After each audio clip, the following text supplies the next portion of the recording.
Japanese একটা phrase আছে kaizen, অর্থাৎ কন্টিনিউয়াস ইমপ্রুভমেন্ট। তবে এটার অনেকগুলি ফিলসফি আছে। তার মধ্যে একটা হচ্ছে যে দি পাওয়ার অফ স্মল স্টেপস, অর্থাৎ যে কোনো বড় সমস্যাকে যদি আপনি সলভ করতে চান, সেটার জন্য আপনাকে স্মল স্মল স্টেপস নিতে হবে। যাতে ছোট ছোট স্টেপস নিলে পরে ছোট ছোট প্রবলেম সলভ করলে আপনি বিগার প্রবলেমটা সলভ করতে পারবেন।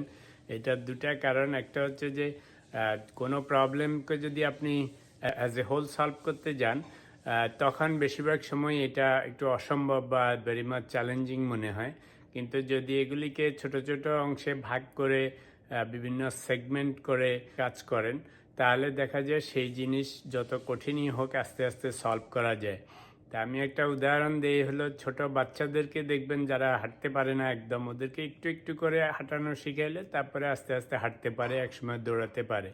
তো এর মানে হচ্ছে ওকে যদি আমরা দৌড়াতে বলি শুরুতে, দৌড়াতে পারবে না।